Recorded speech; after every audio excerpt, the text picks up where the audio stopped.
How to log out of Gmail on Android. Hello everyone, welcome to this channel. I'm Emily and I'm here to help you out today. So without any delay, let's get started. So first of all, open up the Gmail application on your device and make sure that you're logged into your account. Then tap on the hamburger icon at the top left corner of the screen. Now scroll down and tap on the settings icon over here, and you'll be able to see the three dotted lines over here at the top right corner of the screen. Then it will give you two options: manage accounts and help and feedback. So tap on manage accounts, and as you tap on manage accounts, you just have to scroll and tap on Google.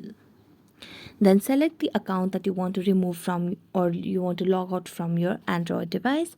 So I want to remove this account, so I'm going to tap on it, and here you just have to tap on toggling off this Gmail ID over here, and then tap on the more option which is at the bottom of the screen. Then here you can see the option of remove account as well. So tap on remove account and your Gmail will be logged out from your Android device. So thank you so much for watching this video. See you next time.